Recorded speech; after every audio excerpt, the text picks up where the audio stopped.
no?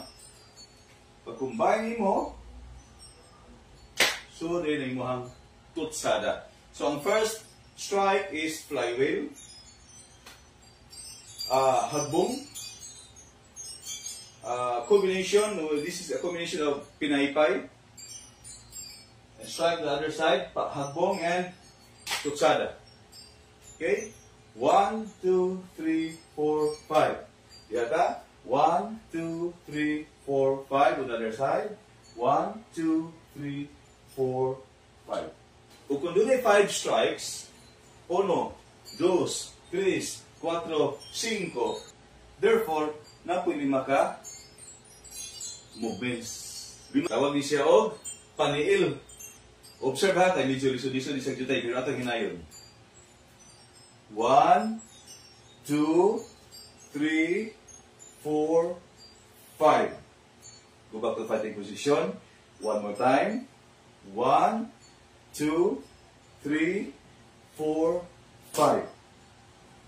1, 2, 3, 4, 5. Let me do it again. This side.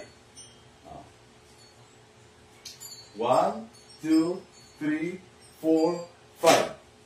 1, 2, 3, 4, 5. Balik ka dito. 1, 2, 3, 4, 5. I just speak as 1, 2, 3, 4, 5. Balik ka dito. 1, 2, 3, 4, 5. So, doon ay coordination. Tanawa, akong hinayon. 1, 2, 3, 4, 5.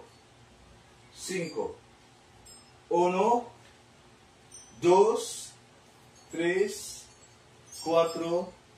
5. Ang tanata.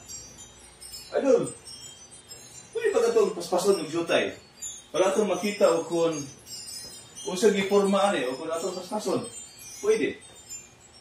Itong paspason ng jutay. No? Duha ka senaryo. Stationary, meaning nagpundo lang. Ay kaduha with footwork. Tanawa.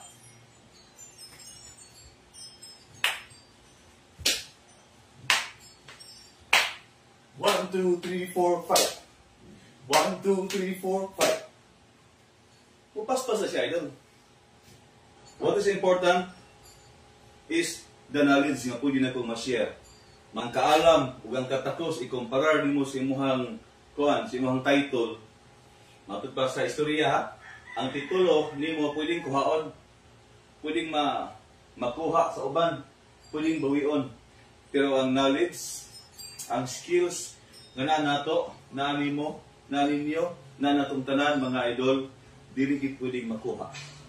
Kaya nga naman, ato ang nanapirmi na to, uban ug sulod na siya sa atong pagkatawo.